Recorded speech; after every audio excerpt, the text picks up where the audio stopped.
तो ये दिख रहा है हमारा AWS का साइट है, अमेज़न वेब सर्विस, ठीक है। देखते जाइए, ये हमारा हेडर है और हेडर से बहुत सारे चिलर्स कनेक्टेड हैं, एयर कूल चिलर है। और ये देखिए वहाँ से ब्रांच पाइप निकला और ब्रांच पाइप निकल करके कहाँ गया, तो नीचे की तरफ आया और इससे हम लोग चिलर को कनेक्ट करेंगे। नीचे में ला करके इन्होंने 2 बटरफ्लाई वाल्व यूज़ किया है गियर टाइप का, और बाद में इसको लूप करके छोड़ दिया है। बाद में हम क्या करेंगे, इसको निकालेंगे। और अभी ये लाइन लाइव है, इसलिए इसको हम लोग काफ़ी सावधानी से काम करेंगे और कैसे पाइपिंग करते हैं सब मैं दिखाऊंगा। देखिए वो हेडर से 2 पाइप नीचे की तरफ आया, मेरा फोकस वही था, और अब नीचे की तरफ जा रहा हूँ मैं, ठीक है, नीचे की तरफ आ गया, ठीक है। अब देखिए मुझे भी नीचे भी जाना पड़ा था इस वीडियो को शूट करने के लिए आप लोगों के लिए। और ये देखिए ये कंडेंसर है हमारा, मैं दिखाऊंगा सबका कंडेंसर किस टाइप का है, कैसे कैसे कितने कंडेंसर हैं। टोटल हमारा 12 कंडेंसर है इसमें, और 2 रो का कंडेंसर है, ठीक है। ये जो आपको दिख रहा है ना एग्जैक्टली, आपको ये सारे फ़िल्टर है, ड्रायर है, इसको हम लोग ड्रायर फ़िल्टर बोलते हैं। इसको आप खोलेंगे तो दिखेगा पूरा का पूरा, घबराना नहीं है, मैं हर एक चीज़ को एक्सप्लेन करूँगा 1 बाय 1, बस आप देखते जाइए। और वीडियो में कई बार ये चीज़ आएगा और मैं इसको एक्सप्लेन करूँगा। तो ये हमारा नीचे का व्यू है। अब आपको दिखा वो जो रेड कलर का कैप दिखा ना, वो चिल वाटर सप्लाई के लिए, यानी कि पानी ठंडा होकर के हेडर में जाएगा और हेडर से जाने के बाद में पूरी बिल्डिंग में कंटिन्यू डिस्ट्रीब्यूट होगा, रेड वाला, ठीक है। अब बताऊंगा कैसे वो सप्लाई कौन सा, डिस्चार्ज कैसा है। वो एक्चुअली में असेंबली ड्राइंग में जब हम असेंबली करते हैं और उसके ऊपर फ्लो का डायरेक्शन भी दिया होता है सप्लाई और रिटर्न का, उसके अकॉर्डिंग हम लोग कर देते हैं, ठीक है। ये देखिए हमारा जो चिलर है 2 4 6 8 10 12 14 16 18, आई मीन कि इसके जो फैंस है टोटल 18 फैंस हैं, और इसकी वेट वगैरह दिया हुआ है, ट्रेन कंपनी का है। और ये काफ़ी बड़ा चिलर है, देखते जाइए आप यहाँ से। और एक ही नहीं है, टोटल हमारा 5 चिलर है। ये तो फ़िलहाल फ़ेज़ 1 और 2 के लिए है, क्योंकि इस बिल्डिंग में 4 फेज़ों में बांटा गया। ये जो हमारा पंप रूम से आ रहा है water circulation, chilled water circulation pump के थ्रू आया, देख रहे हैं ना बिल्कुल। ये आने के बाद में देखिए चिल्ड वाटर F लिखा हुआ और R लिखा हुआ। चिल्ड वाटर F का मतलब सप्लाई है, फ्लो बोलेंगे, और R बोले तो रिटर्न बोलेंगे। कहाँ चला जाएगा, चिलर से आएगा और जाएगा। और आगे हम लोग दिखाते हैं ये लाइन कैसे गया हुआ है, ठीक है। अब देखिए ऊपर से एक तरफ चला गया ना, चिल्ड वाटर जो फ्लो है सप्लाई, ऊपर से बिल्डिंग के अंदर में चला गया। अलग अलग ब्रांच है, अलग अलग वो साफ्ट के अकॉर्डिंग जाएगा, कहाँ पे कितना रिक्वायरमेंट है। ये जो हमारा ये बटरफ्लाई वाल्व है, देखिए नीचे की तरफ चला गया। चिल वाटर फ्लो लिखा है ना, F का मतलब होता है फ्लो, यानी कि सप्लाई।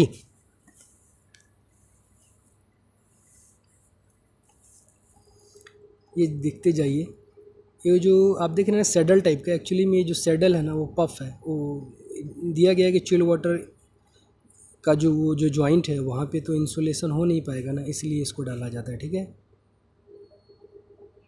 इंसुलेशन का काम कर रहा है। ये देखिए हमारे चिलर का जो कंडेंसर है वो कंडेंसर कॉइल है।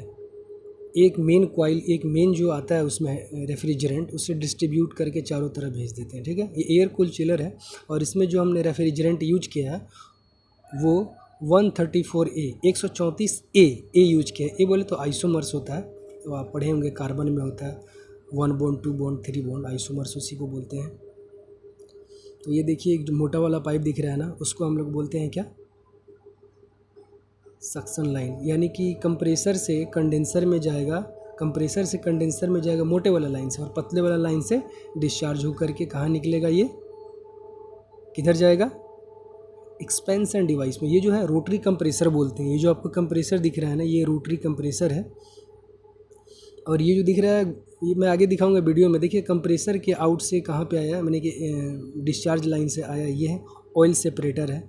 ये क्या करता है कि जब कंप्रेसर से रेफ्रिजरेंट आता है तो उसके साथ में ऑयल से मिक्सचर होते हैं, और रेफ्रिजरेंट तो वेपर फॉर्म में होता है, तो आने के बाद में ऑयल होता है, उसको ऑयल को सेपरेट करता है। ये देखिए हमारा हेडर है। हेडर के बाद में अब नीचे जाएंगे और आपको दिखाऊंगा पाइपिंग का कैसे हम लोग काम कर रहे हैं, क्या क्या हो रहा है प्रोजेक्ट में, और अभी तक हमारा प्रोग्रेस कितना है। हमारा काम है क्वालिटी चेक करना, और इस पर स्पेसिफिकेशन, पाइपिंग मटेरियल्स जो भी है या नहीं है साइट पे, और इस पर ड्राइंग काम हो रहा है कि नहीं, ठीक है। हमारा एकोन वाले आए थे, थोड़ा चेक किए, कुछ गड़बड़ी थी। एक्चुअली में क्या था कि लाइनिंग लेआउट करने में बीम से टकरा रहा था, तो हम लोगों ने थोड़ा सा चेंज किया है लेआउट को, इधर उधर किया है तो वो लोग से R5 डाल कर क्लियर करना पड़ता है कि हाँ भाई ऐसा हुआ, ठीक है। साइड तो आपको दिख रहा है ना। अब हम लोग चलते हैं सीखने के लिए अंदर में। अब हम लोग एंट्री करेंगे। चलिए इसके अंदर में मैं घुसता हूँ, ठीक है। थोड़ा देर वीडियो आपको रुकेगा। अब मैं इसके अंदर में जा रहा हूँ, ठीक है। ओके, अंदर में एंट्री किया। अंदर में एंट्री करने के बाद में देखिए ऊपर से 2 लाइन नीचे की तरफ आया, हेडर से नीचे की तरफ ब्रांच। मैं ड्राइंग में भी दिखाऊंगा। और आने के बाद में सीधा चला गया। देखिए एक सप्लाई एफ़ है और दूसरा में रिटर्न है। तो एफ़ लाइन में क्या क्या यूज किए हैं देखिए, दोनों में बटरफ्लाई यूज है। और जो रिटर्न लाइन होता है ना, दिखाऊंगा आपको, वो देखिए ये हमारा बटरफ्लाई वाल्व है। और ये प्रेशर गेज है जो दिख रहा है ऐसे करके ऊपर की तरफ। और ऊपर में ऑटो एयर वेंट है। फ्लो मीटर हम लोग को वाइट कलर का दिखाई, ये फ्लो मीटर है। कौन सा? ये वाइट कलर का जो दिख रहा है चिल वाटर एफ के बाजू में, तो फ्लो मीटर है। यहाँ से है कितना पानी हम लोग सप्लाई कर रहे हैं, डिस्चार्ज कर रहे हैं। वहाँ से तो पता होना चाहिए ना कितना फ्लो में जा रहा है, क्योंकि जितने भी AHU है उनका एक GPM होता है कि इतना GPM चाहिए। जैसे कि 1 टन का यूनिट है तो उसको 2.4 GPM चाहिए, तभी वो हवा को ठंडा कर पाएगा 400 CFM टू 350 CFM, ठीक है। और वो जो सामने में दिख रहा है उसको बोलता है डायनामिक बैलेंसिंग वाल्व है, ठीक है। 2 वे डायनेमिक बैलेंसिंग वाल्व है ये। कितना आपको पानी चाहिए यानी कि GPM चाहिए उसको कंट्रोल करता है। और साथ में इसके प्रेशर को भी कंट्रोल करता है, इसलिए डायनेमिक वाल्व बोलते हैं। अकॉर्डिंग टू उसकी रिक्वायरमेंट से बढ़ेगा, ठीक है। CF लिखा हुआ ना, CHWS चिल्ड वाटर, F बोले तो फ्लो। ये देखिए ये हमारा कौन सा है, कंप्रेसर है। कंप्रेसर से कहाँ पे आया, ये ऑयल सेपरेटर में आया। दिखा ना आपको ऑयल सेपरेटर, दूसरा कंप्रेसर उस तरह पे वो भी आकर के ऑयल सेपरेटर में आया। हम लोगों ने एक तरफ 2 फिर 2 4 कंप्रेसर यूज किया। तो देखिए वहाँ से आने के बाद में ऑयल सेपरेटर से किस में गया, कंडेंसर कॉइल में गया। कंडेंसर में गया मोटा वाला लाइन से, दिखता आ रहा हूँ आपको अलग अलग। देखिए उसके बाद में कंप्रेसर से आने कंडेंसर से आने के बाद में थर्मो एक्सपेंशन डिवाइस जो दिखा वहाँ पे एकदम प्रेशर टेम्परेचर कम होगा, इवेपोरेटर में गया। एक ब्लैक कलर का सिलेंडर है, इसको बोलते हैं shell and tube type cylinder.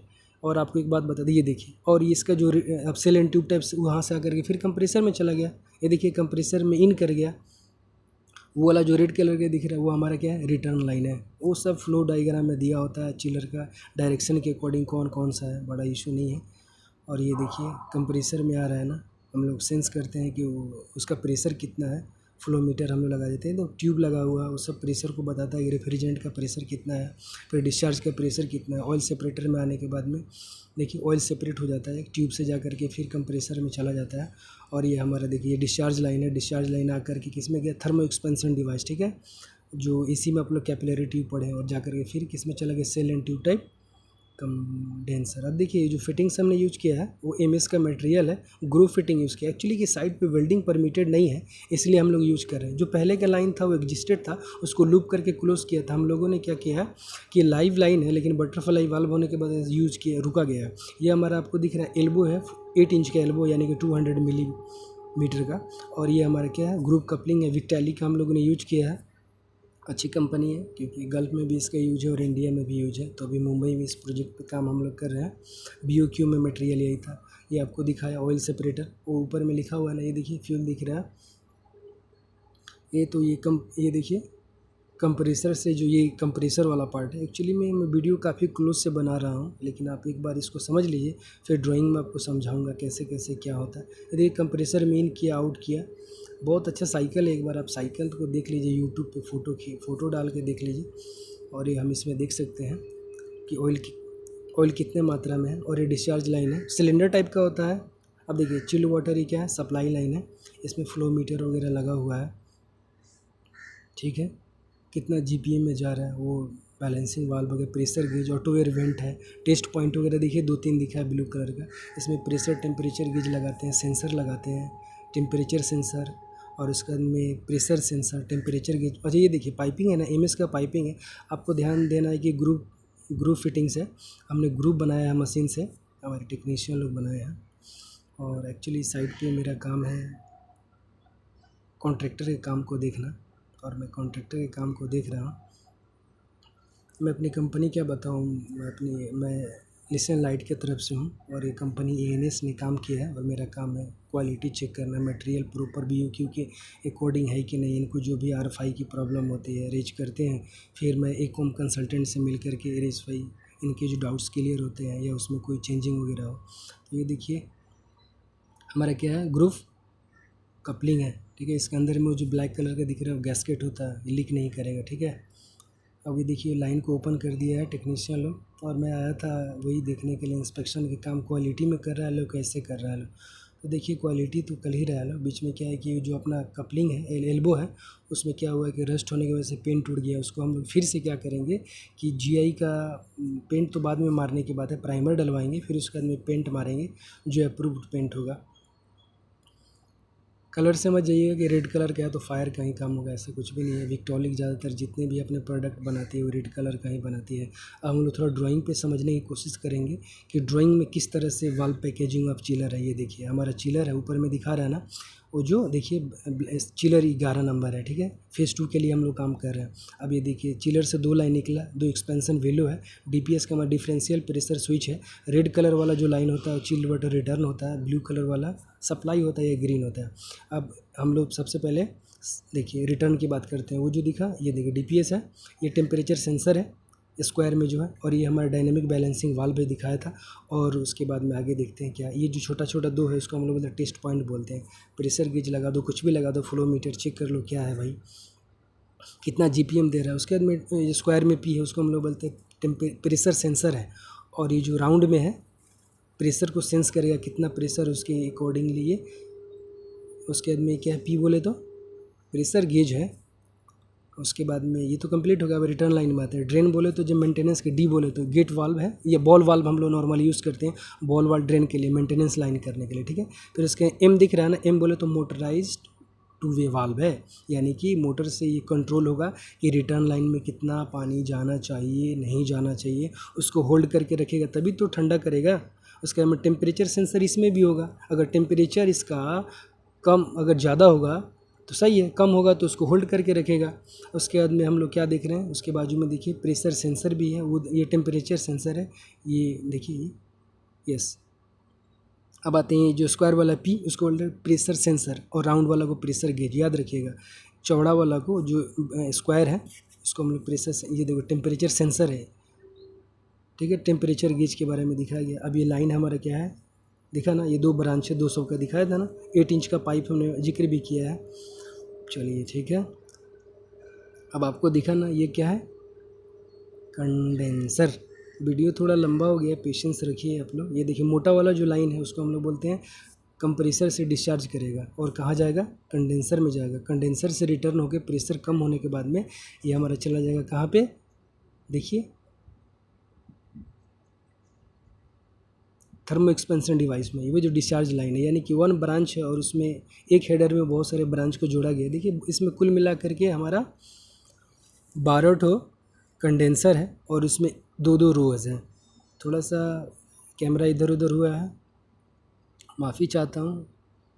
आगे देखिए ये हमारा क्या दिखाया कि ये जो है मतलब कि मेन लाइन से आ करके कंडेंसर से वो थर्मो एक्सपेंशन डिवाइस में गया। थर्मो एक्सपेंशन डिवाइस के बाद में कहाँ चला गया, ऑफ कोर्स इवेपोरेटर में जाएगा, क्योंकि यहाँ पे अब रेफ्रिजरेंट बहुत ठंडा है, और रेफ्रिजरेंट ठंडा है तो वाटर का जो टेम्परेचर है उससे क्या हो जाएगा, ट्रांसफ़र कर लेगा हीट को, हीट गेन कर लेगा, और उसके बाद में वाटर को ठंडा करके निकल जाएगा। और ये हमारा एयर, एक चीज़ ध्यान में रखिएगा कि जो हमारा ऑयल सेपरेटर होता है वो सिलेंड्रिकल होता है, कहीं भी देखिएगा तो आपको समझ में आ जाएगा। देखिए कंप्रेसर से जो ऊपर टॉप से आता है ना, वो डिस्चार्ज लाइन होता है कंप्रेसर का, यानी कि हाई प्रेशर में वहाँ से रेफ्रिजरेंट चलेगा और ऑयल सेपरेटर में आएगा वहाँ पे, क्योंकि वहाँ से आने के बाद में उसमें जो रेफ्रिजरेंट का जो वेपर फॉर्म है उसमें ऑयल भी होता है, ठीक है। तो उसके लिए ऑयल, पर्टिकुलर ऑयल यूज करते हैं, जैसे कि 134A का ऑयल यूज करेंगे। इसका जो रेफ्रिजरेंट है 134 का है, देखा। ये देखिए ये जो गया, ये दिखाना चाह रहा हूँ कि ऑयल नीचे चला गया, ठीक है, ऑयल जो है नीचे चला गया और ये जा करके कंडेंसर में चला गया है। तो ये वाला हमारा रोटरी कंप्रेसर है। एग्जैक्टली समझ में आ रहा है ना क्या है, रोटरी कंप्रेसर। टोटल 4 कंप्रेसर है। आगे हम लोग अब देखते हैं कि ये जो बोला था पफ है ना, वो जहाँ पे जॉइंट होता है ना वहाँ पे हम लोग पफ यूज करते हैं। और ड्राइंग में मैंने दिखाया था, यही ड्राइंग है हमारा, इसके अकॉर्डिंग मैंने काम किया है।